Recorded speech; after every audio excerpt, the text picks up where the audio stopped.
Esta es una historia que tuvo lugar en lo alto de los Andes.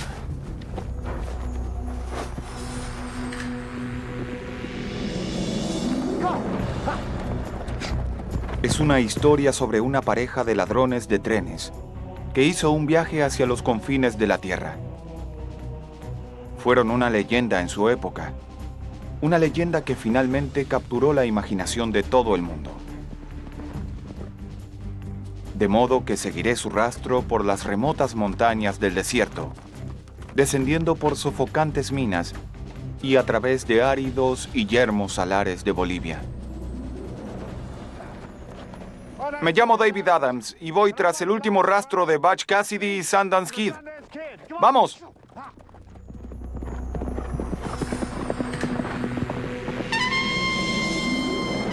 Viaje a los confines de la Tierra.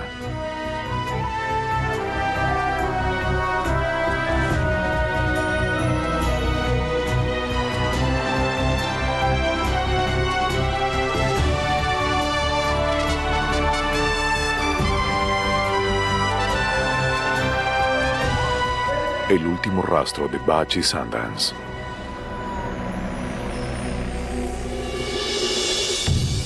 Nuestra historia comienza en los albores del siglo pasado, en Bolivia, un país sudamericano tan aislado que era un destino natural para quienes escapaban de la ley.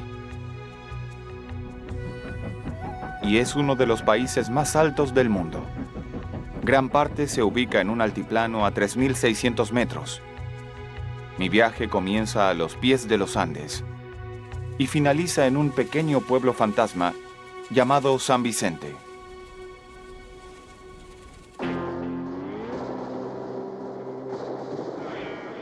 Estoy aquí para descubrir qué sucedió exactamente con Robert Leroy Parker, alias Butch Cassidy, y Harry Alonso Longville, alias Sundance Kid.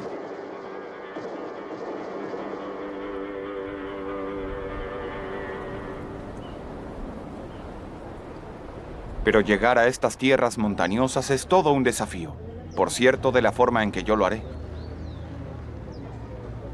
Este es el pueblo de Coroico.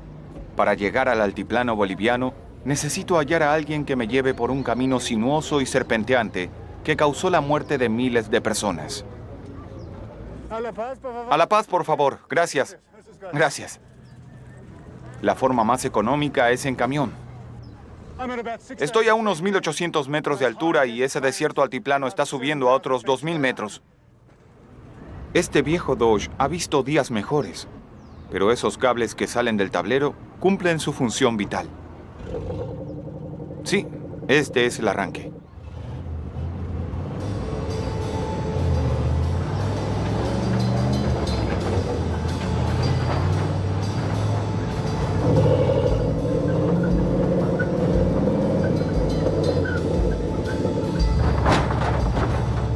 Este camino fue clasificado hace poco como el más peligroso del mundo.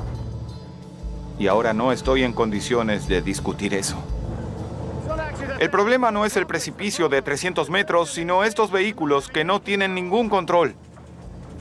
Cayeron unos 26 de estos camiones en un año. Creo que es la cascada. Y las cascadas implican derrumbe de tierra y suceden aquí todo el tiempo. Butch y Sundance debieron haber hecho este viaje en mula.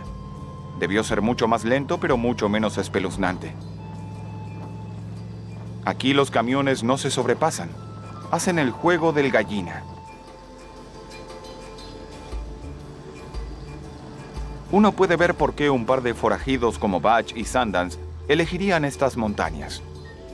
Aún hoy son un gran sitio para ocultarse.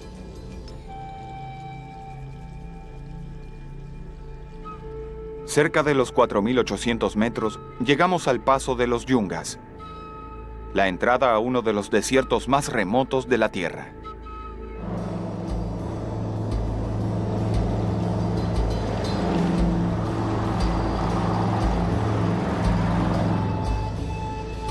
Pasaron 6 horas y allí, por fin, delante de mí, está el altiplano, la planicie de altura de los Andes bolivianos.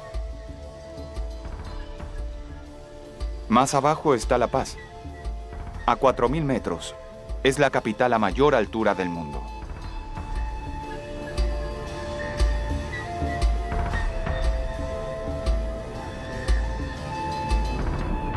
Para darles una idea de lo que significa, si nos están mirando a nivel del mar, salgan y miren hacia arriba 4 kilómetros y allí es donde estoy parado.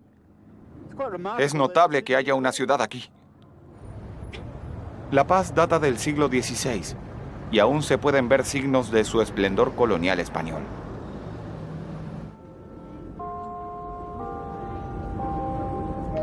Bolivia es famosa por sus revoluciones. En 170 años ha habido casi 190 golpes y todos tuvieron su epicentro aquí, frente al Palacio Presidencial, en el corazón de La Paz.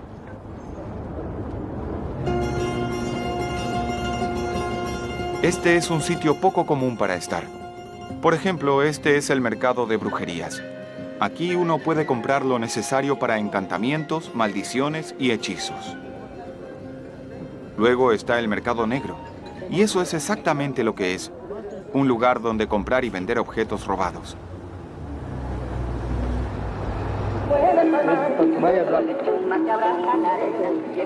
El tipo de mercado donde uno esperaría hallar a Butch Cassidy y a Sundance Kid.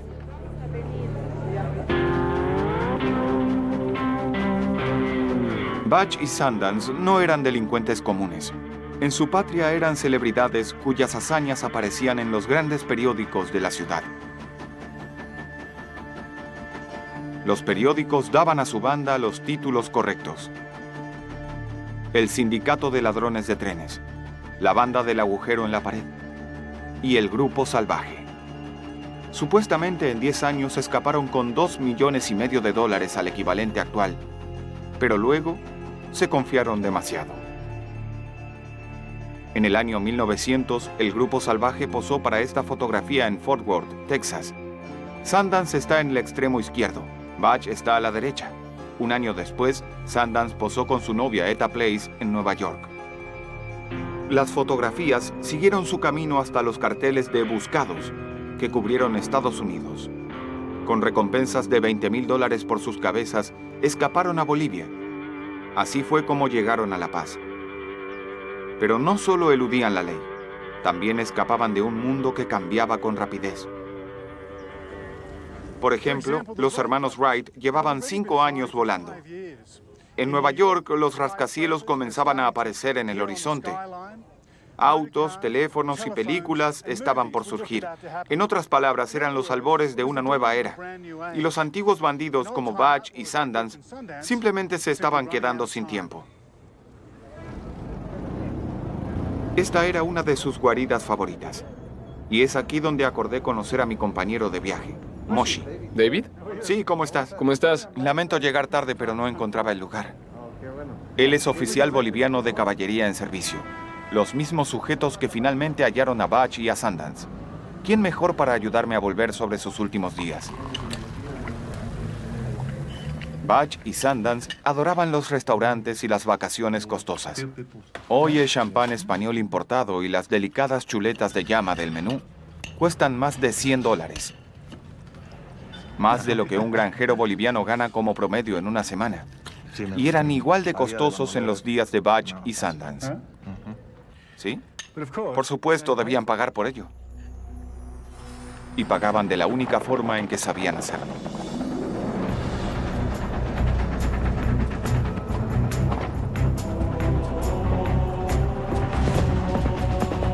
Mañana quiero experimentar cómo era ser un antiguo bandido. Estoy por descubrir que robar un tren no es tan fácil como parece en las películas.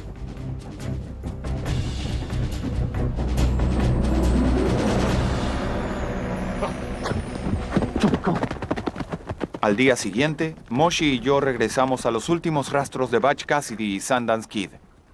Estamos rastreando sus últimos días en las remotas planicies desérticas de las montañas de los Andes, el altiplano boliviano. La ruta nos lleva hacia el sur, hacia la ciudad minera de Oruro, donde se establecieron para atacar campamentos y trenes mineros.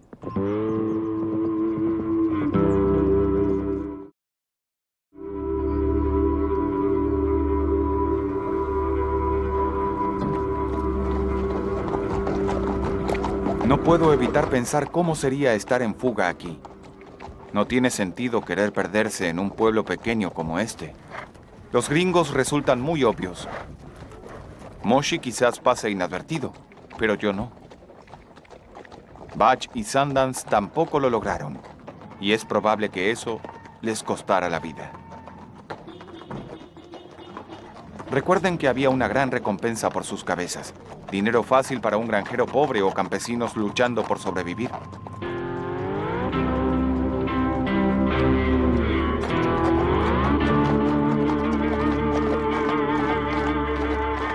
Oruro se encuentra a 2 días de cabalgata al sur de La Paz. En sus días de auge, estaba rodeada por ricas minas de plata. Butch y Sundance trabajaban aquí como guardias del dinero de los salarios. Así es, guardias de ese dinero. Pero tal como dijeron a su jefe estadounidense, nunca robamos a la gente para la que trabajamos. Sin embargo, todo banco o tren distante hasta 2 semanas de cabalgata era un blanco fácil. Esto no sería muy difícil de escalar, pero aquí a más de 4.000 metros, uno se queda sin aire. Butch y Sundance fueron algunas semanas de vacaciones y luego, de repente, habría una serie de atracos. Hace 100 años se podía ver si venía alguien. Sí, tienes razón. Pero aquí en Oruro estaban a salvo de la caballería que buscaba bandidos gringos.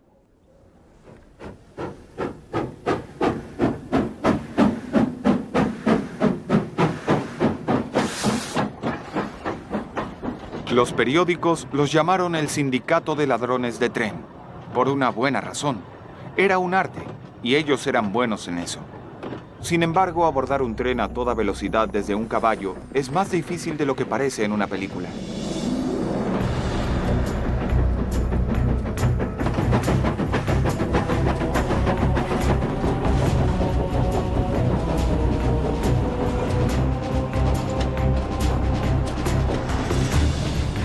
Para mí es imposible, e intentarlo uno mismo da un saludable respeto por Butch y Sundance como jinetes. De modo que acudí a tácticas más humildes.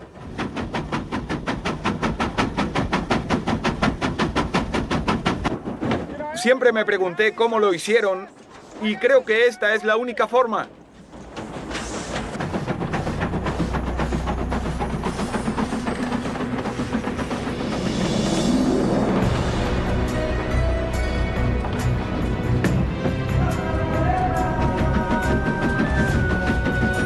También vi hacer esto en las películas, pero nadie me advirtió sobre usar botas de montar de cuero. Resbalan por todos lados. Muy bien. ¡Lo logramos!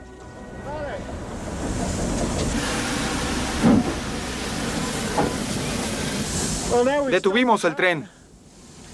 Logramos unos 90,000 pesos. Ahora el problema es escapar. Llega la caballería boliviana. Hombres como estos persiguieron a Butch y a Sundance hace casi 100 años. Eran decididos y peligrosos. Butch Cassidy era famoso por su planificación. Normalmente se aseguraba de que hubiera al menos una semana de distancia entre él y quien lo persiguiera.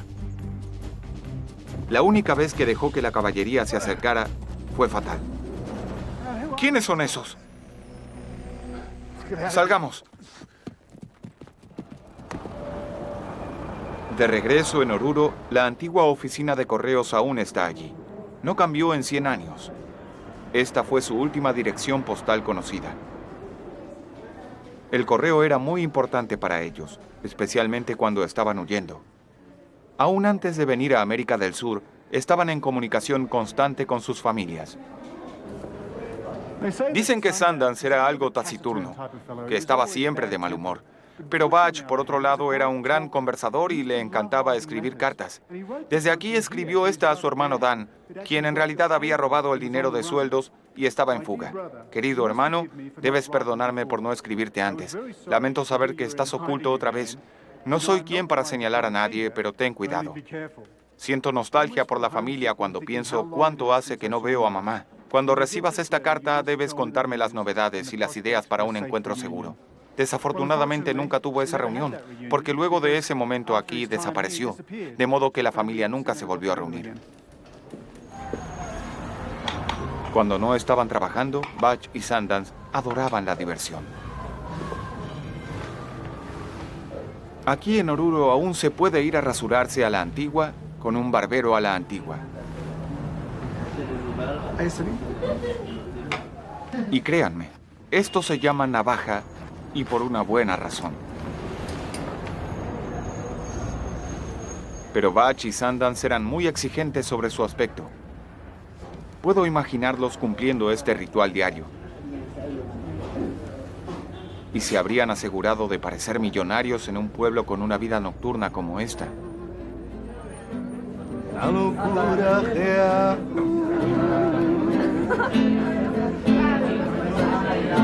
Controlando a mi maluquez. En sus cartas, Butch escribió sobre las muchachas bolivianas.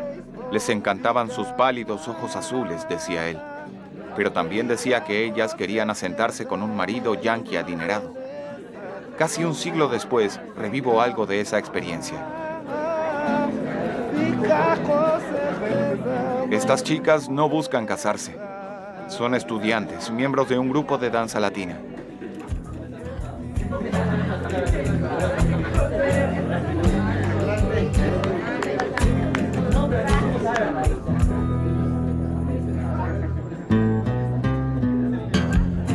Es un bolero. Al menos eso me dice Moshi. Y mientras observo, pienso en Butch y Sundance en las tabernas, llenas de muchachas malas, humo y cerveza. Vivieron la buena vida al máximo. Pero con el correr de los meses, se volvían cada vez más evidentes y Bolivia se convertía en un sitio demasiado peligroso para estar. Mañana seguiré sus rastros hacia el sur, donde visitaré la ciudad a mayor altura de la tierra.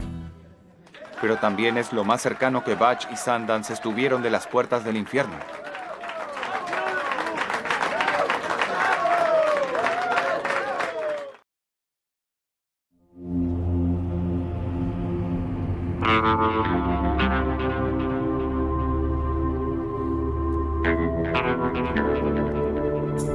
Mediodía en pleno desierto de Bolivia, a unos 4.000 metros por sobre el nivel del mar, y nos dirigimos hacia el sur desde Oruro.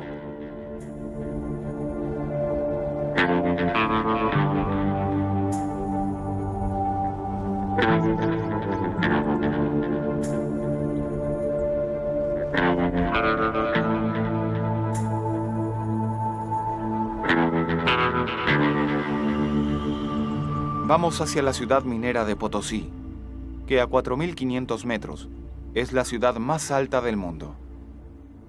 Un sitio a veces descrito como el infierno en la tierra.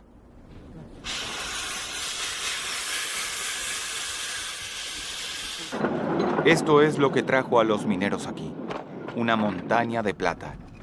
Los españoles fueron los primeros en practicar la minería aquí, allá por 1545. Hallaron tanta plata que una vez Potosí no solo fue la ciudad a mayor altura, sino la más grande y rica de América del Sur. Pero para los mineros era el purgatorio. Muy bajo tierra vivían y trabajaban como esclavos, y hoy poco ha cambiado.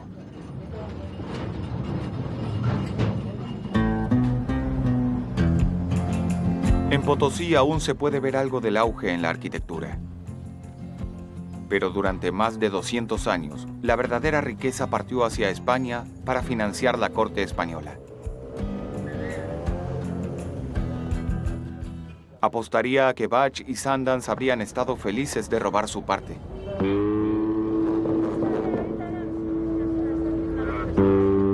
La vista, Cantos. Luego de un par de años en Bolivia, aún buscaban el gran golpe, Ya, algo que financiara sus retiros. La vista aquí. Aquí la vista. Voy a contar 1, 2 y 3. 1, 2 y 3. Pero en 1908, Potosí Ya. sufría una baja en los precios de la plata. La gente ¿Visto tenía la foto? poco 5 efectivo, minutos nada más y para Butch y Sundance la foto. siempre decían que solo robarían a los ricos, nunca a los pobres. Pero es importante no idealizar demasiado a Butch y a Sundance.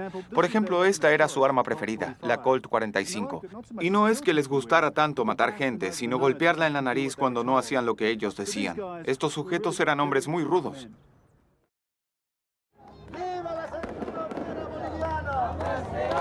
Pero este no era un sitio para que bandidos gringos vivieran con facilidad. Hoy las mujeres aún protestan en forma violenta por el terrible trato de sus hombres e hijos.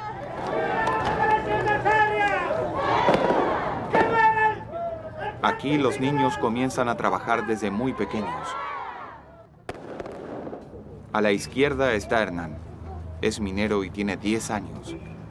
A la derecha, su hermano mayor, Paolo, tiene 15.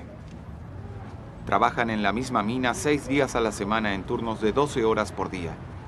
Sus salarios apenas son $40 a la semana. Y de esos $40, se espera que compren sus propios materiales, incluyendo dinamita. Algo que Butch y Sundance conocían muy bien. Cebos, explosivos, mechas. Lleva algo de tiempo habituarse al hecho de que este es un niño de 15 años y está comprando explosivos suficientes como para hacernos volar a todos. Y lo hace a diario.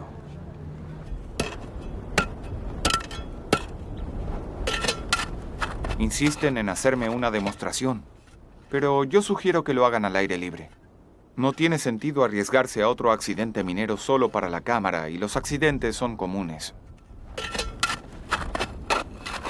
¿Cuántas veces por día usan la dinamita? ¿Cuánto tiempo tarda en explotar esto? ¿Eso?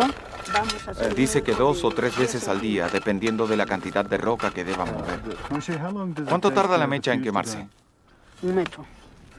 1 metro. 1 metro de largo. 1 metro de largo tarda 1 minuto. 1 minuto, sí. En el brazo. Ajá. El fulminante. Aquí los niños arrojan detonadores como si fueran fuegos artificiales. Luego se coloca la tierra y se lo cubre. Para Hernán y Paolo, las heridas que se producen simplemente son cicatrices de lucha de juventud.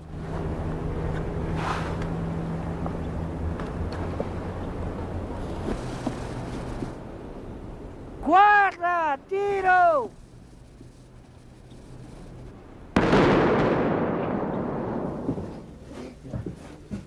Es hora de bajar a la mina, pero antes de ingresar, una pequeña ceremonia pagana. Debemos hacer una ofrenda al demonio. El padre de los niños, Braulio, quiere pacificar a Lucifer, quien vive en profundidades de la montaña. También debemos buscar la protección de la diosa de la tierra, la Pachamama. Ella exige la vida y la sangre de una llama.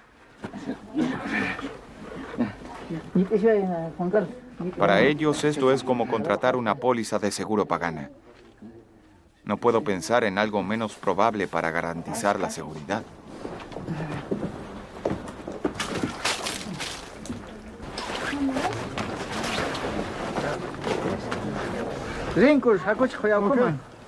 Vamos.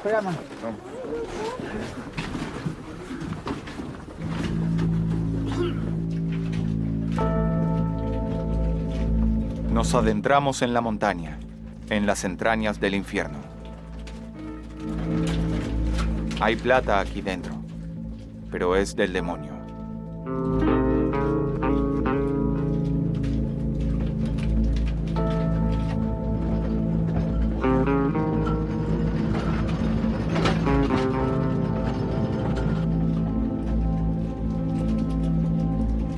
Habremos caminado media hora. Mucho antes de llegar a la plata del demonio, comprendo por qué están ansiosos por apaciguarlo.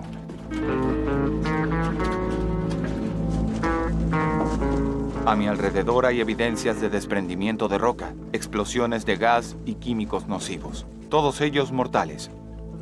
¿Qué es esto? Esto de color azul es sulfato de cobre y esto es una estalactita de óxido de zinc. ¿De qué es ese olor? Es gas arsénico. Gas arsénico. ¿Gas arsénico? Sí. Es reconfortante. Muy bien. Muchos de los niños que trabajan aquí estarán muertos a los 30. Sus vidas se apagarán por neumonías o cáncer de pulmón. Nos acercamos a la cueva del demonio. Ahora sé por qué llaman a este lugar infierno en la tierra. Si uno piensa que es claustrofóbico estar aquí, piensen en los millones de personas que murieron en esta mina. Por aquí dicen que se podría haber hecho un puente de plata desde aquí a Madrid y otro puente con todos los huesos de las personas que murieron aquí dentro. El gas arsénico se vuelve más fuerte a medida que el oxígeno se vuelve más escaso.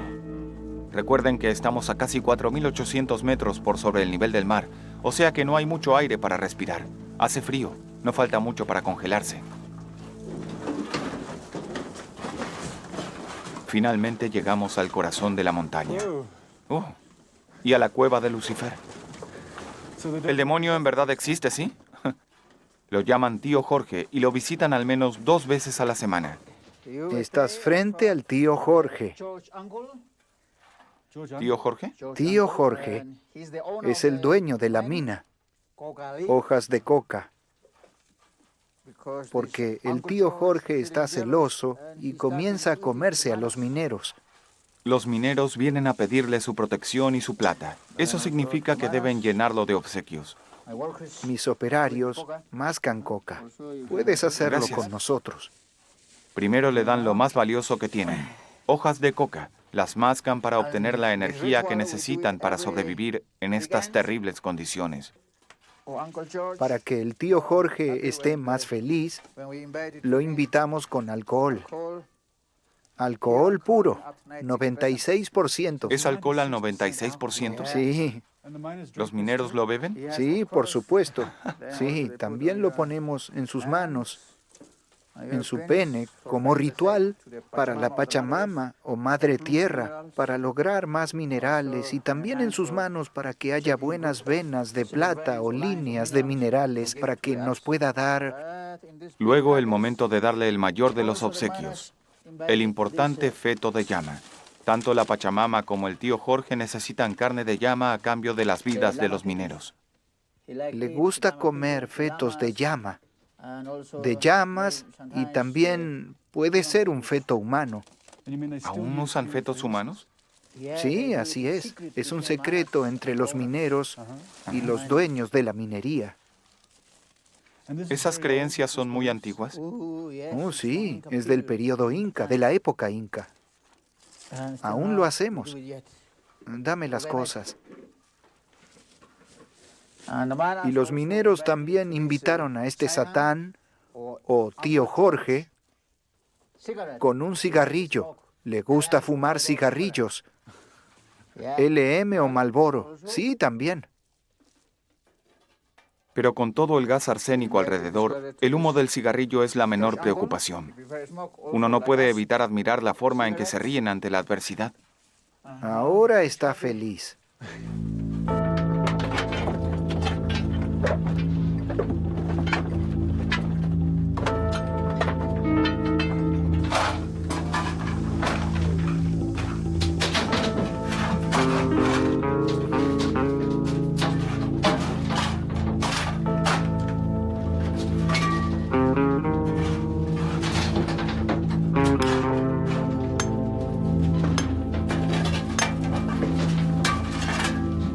Mientras me despido de Hernán y Paolo, me siento increíblemente impotente. ¿Quieres? Son niños y no tienen otra opción. Son pobres y deben trabajar en las minas. Gracias y adiós. Quédate con ella. Sí. Muchas gracias. Gracias. Adiós. Adiós. Adiós.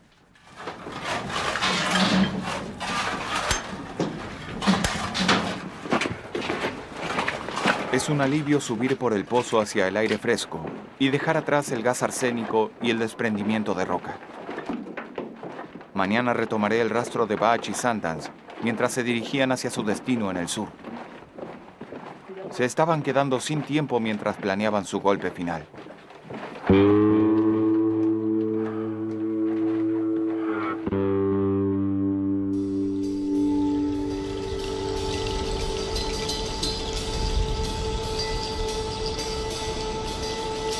Estamos en lo alto del desierto de Bolivia. Aquí solo a la vicuña le resulta fácil sobrevivir. Pero es un gran sitio para ocultarse, y es por eso que lo eligieron dos bandidos en fuga, Butch Cassidy y el Sundance Kid. Nos dirigimos hacia el sur, desde Potosí, atravesando los extensos salares de Uyuni hacia el poblado fronterizo de Tupiza.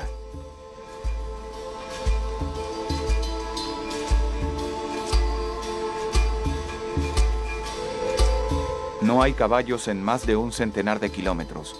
Por eso Moshi y yo alquilamos llamas para llevar nuestros equipos. Ahora comprendo por qué Butch y Sundance siempre se aseguraban de tener algo bueno que montar. Estos animales son una pesadilla. Son testarudos, impredecibles y llevan una carga pequeña. No son ideales para un escape rápido.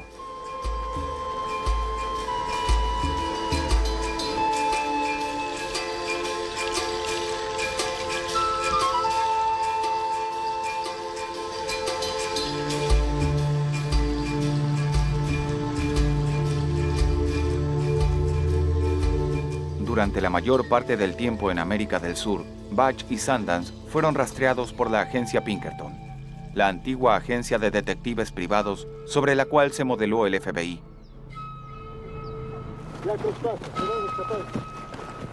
Cada vez que se establecían en algún sitio, finalmente corría la noticia, y la gente de Pinkerton seguía sus rastros. Pero hasta los de Pinkerton serían afortunados al hallarlos aquí. Uno pensaría que un forajido con precio a su cabeza mantendría su boca cerrada. Pero la naturaleza humana ganó. Una noche, Sundance bebió demasiado de esto y comenzó a alardear delante de una pareja de gringos y decía que él era el hombre más buscado de Estados Unidos.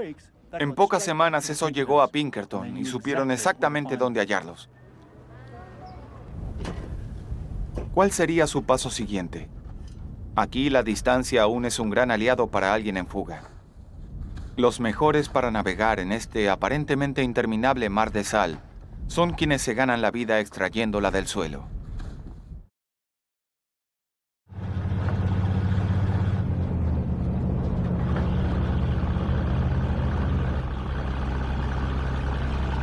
Moshi y yo probamos un experimento.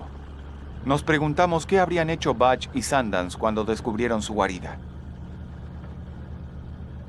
Hay un par de poblados pequeños en esta parte del lago, pero dos gringos habrían despertado sospechas. Por eso decidimos arriesgarnos aquí.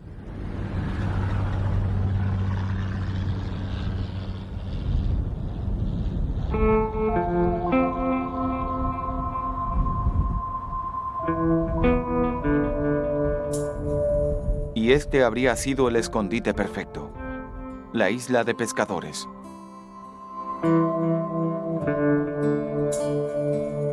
Durante 14.000 años quedó aislada por este ardiente mar de sal.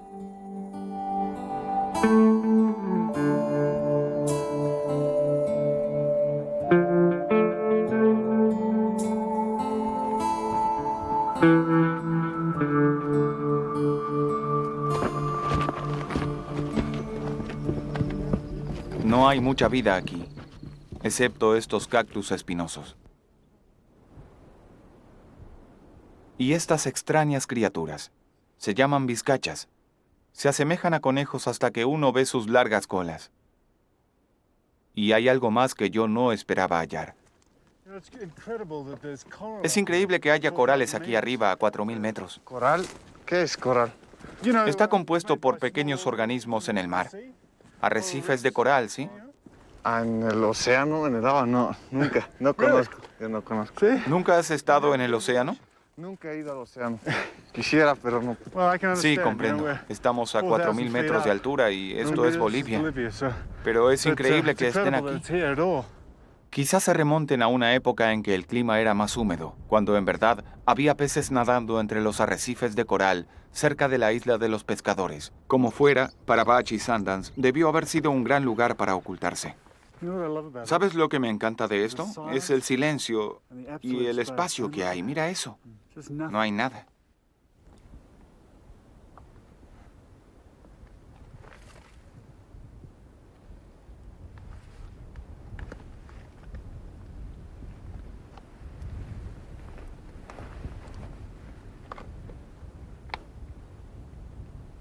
¿Ves a qué me refiero? Sí, es magnífico. Sí.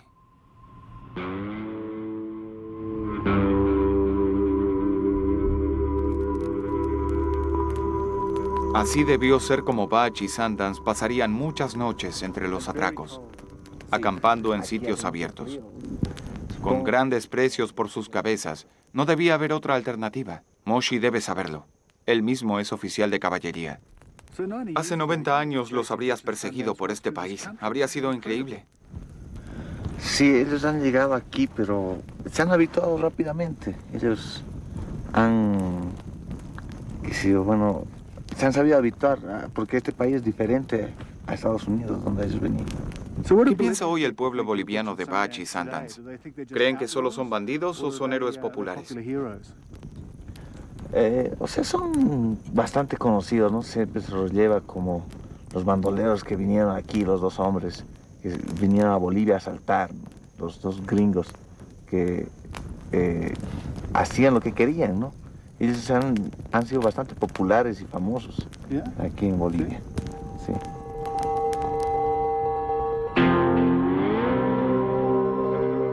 No es la visión romántica creada por las películas. En Estados Unidos, Butch y Sundance son recordados como celebridades. Aquí son solo dos gringos más que buscaban dinero fácil.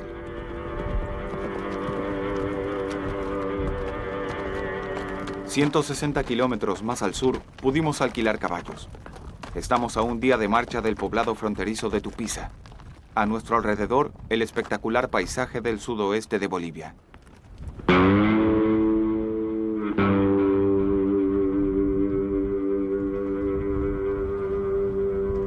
En lo alto de los Andes, cabalgamos por un sitio que podría haber sido escenario de una película del oeste de Hollywood.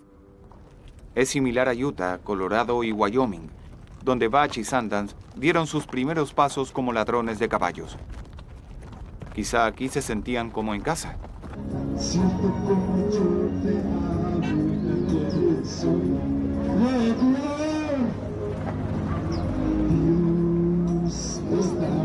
Corría fines de octubre de 1908 cuando Butch y Sundance cabalgaron por Tupiza bajo los nombres de Santiago Maxwell y Enrique Brown.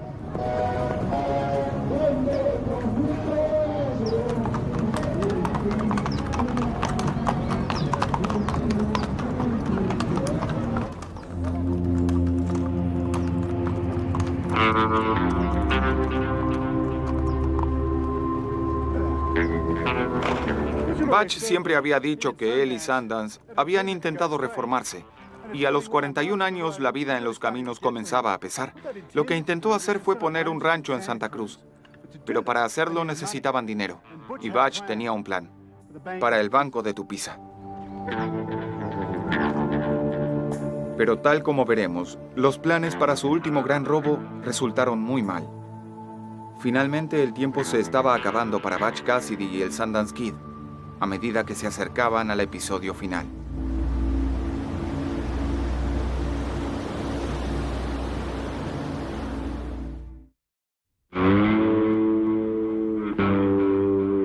Era 1908 y dos famosos bandidos estaban por tener su última comida.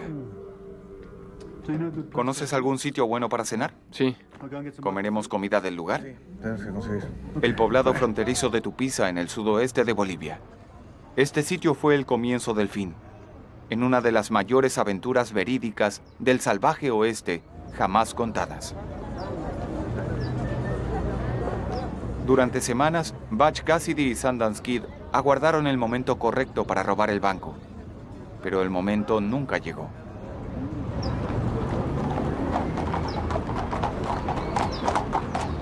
La caballería boliviana había montado cuarteles en las cercanías. Butch esperaba que se fueran, pero nunca lo hicieron. De modo que Butch debía idear otro plan, pero en un poblado lleno de empresas mineras y sus nóminas de pagos, no sería difícil de hacer. Vamos. La idea fue inspirada por este hombre, Avelino Aramayo. Su estatua aún domina la plaza principal de Tupiza. Fue el fundador de una de las familias mineras más ricas de Bolivia, y su mansión aún está aquí. Butch y Sundance se enteraron de que el dinero de una remesa de salarios de más de $500,000 pronto saldría de la ciudad. Y la parte que más les gustaba era que lo llevaría un empleado, su hijo y un sirviente. Solo 2 hombres y un niño. Sin soldados, sin guardias. Perfecto.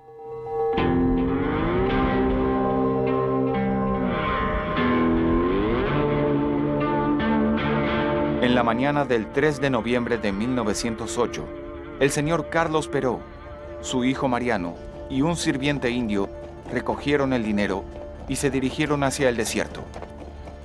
Su destino era Cuechisla, a 3 días hacia el noroeste. Moshi y yo partimos tras sus huellas. Me siento como en una película del oeste de Hollywood, el sitio perfecto para una emboscada de los líderes del grupo salvaje en el lejano oeste. Excepto que esta fue verdadera, y todo ocurrió aquí, en la colina de la Vaca Muerta. Cerca de las 9:30, en este mismo lugar, 2 hombres bien vestidos y fuertemente armados les bloquearon el paso. Eran Butch Cassidy y el Sundance Kid.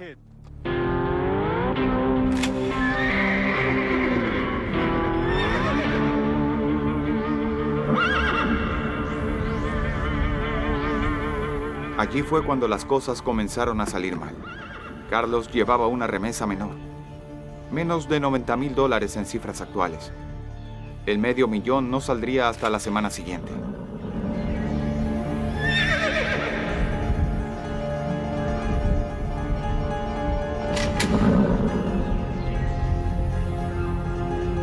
Butch y Sundance habían cometido un error fatal. Recuerden que les gustaba estar al menos con una semana de ventaja de la ley, y este atraco estaba a solo un día de marcha de la caballería de Tupiza.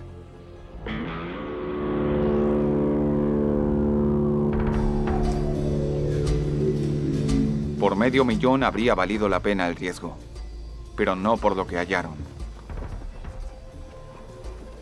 Debían huir con rapidez, y aquí el drama de Hollywood y la realidad de su aprieto se unieron.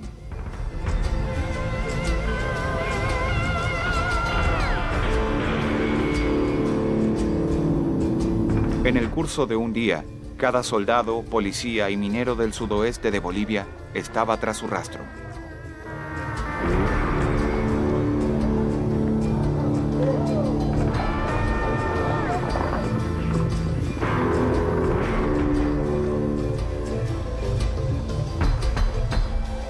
Mucho más peligroso que las pandillas y la caballería boliviana y sus armas era esto, el telégrafo. Butch y Sundance están por quedar atrapados en la red de comunicaciones. Sus descripciones fueron enviadas con rapidez a poblados y estaciones de policía de toda Bolivia. Apenas antes del atardecer del 6 de noviembre de 1908, llegaron a San Vicente buscando un sitio para dormir. Los reconocieron al instante. Aún peor, un destacamento de caballería había llegado al poblado una hora antes.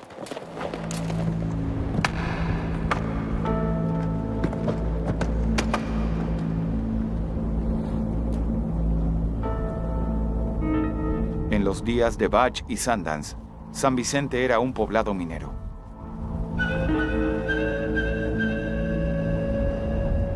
Hoy es solo un pueblo fantasma.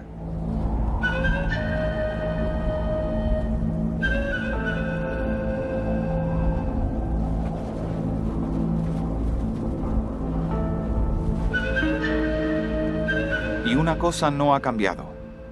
Es terriblemente frío.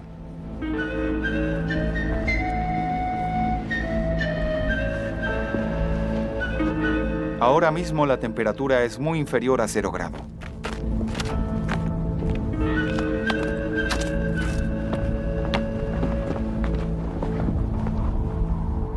Aquí murieron Butch Cassidy y Sundance Kid.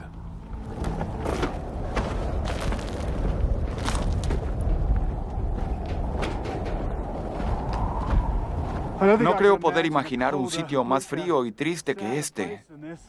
Y luego de una vida tan aventurera para esos sujetos, es un sitio terrible para morir. Las tropas avanzaron. Cuenta la historia que un hombre al que creyeron Butch Cassidy apareció en el umbral y disparó. Mató a uno de los soldados. Luego comenzó un violento tiroteo.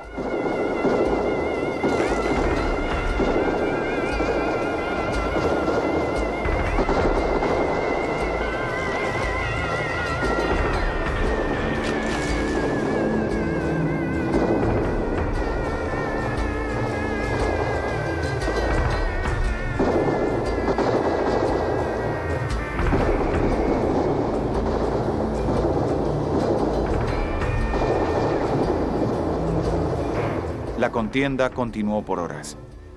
Luego, al caer la noche, silencio.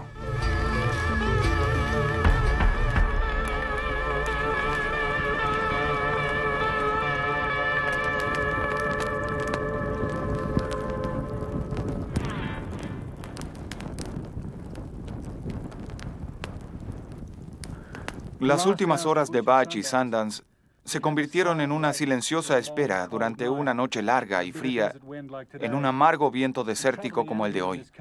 Al viajar en este país uno puede sentir a esos sujetos muertos hace tiempo. Sus fantasmas parecen habitar Bolivia. Al amanecer del día siguiente, los soldados ordenaron al dueño de la posada que investigara. En el interior había 2 cadáveres.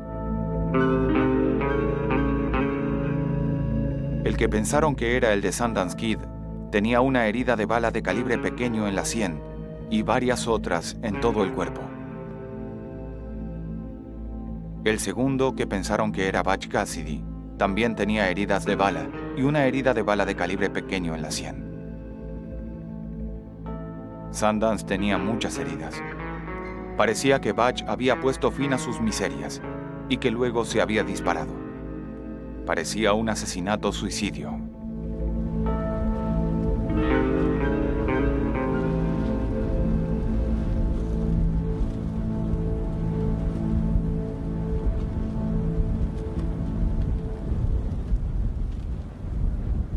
Al día siguiente, sus cuerpos fueron sepultados en el patio de la iglesia. 2 semanas después, los cuerpos fueron exhumados para identificarlos. Carlos Peró reconoció la ropa. Eran los gringos enmascarados que le habían robado en la colina de la Vaca Muerta.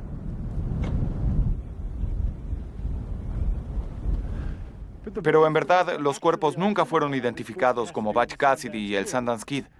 Así parece ser, Butch y Sundance, vivos o muertos, simplemente desaparecieron.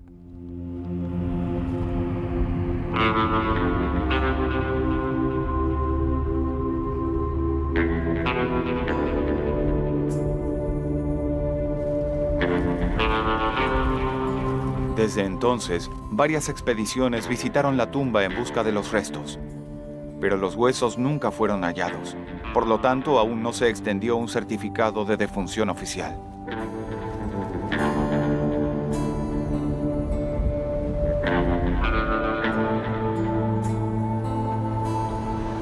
Con el correr de los años, creció la leyenda de que falsificaron sus muertes y escaparon. Informaron haberlos visto en Estados Unidos y en París, y hasta historias de que Butch trabajó como extra en películas del oeste de Hollywood proliferaron.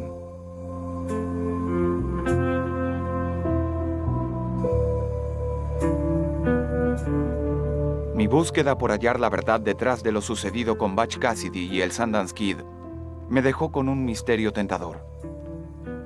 Quizá nunca se resuelva. Pero también me trajo a parte de los Altos Andes, donde pocas personas llegan. Butch Cassidy y el Sundance Kid vinieron a América del Sur para escapar de la ley. Al seguir su rastro, me llevaron a un asombroso viaje a los confines de la Tierra.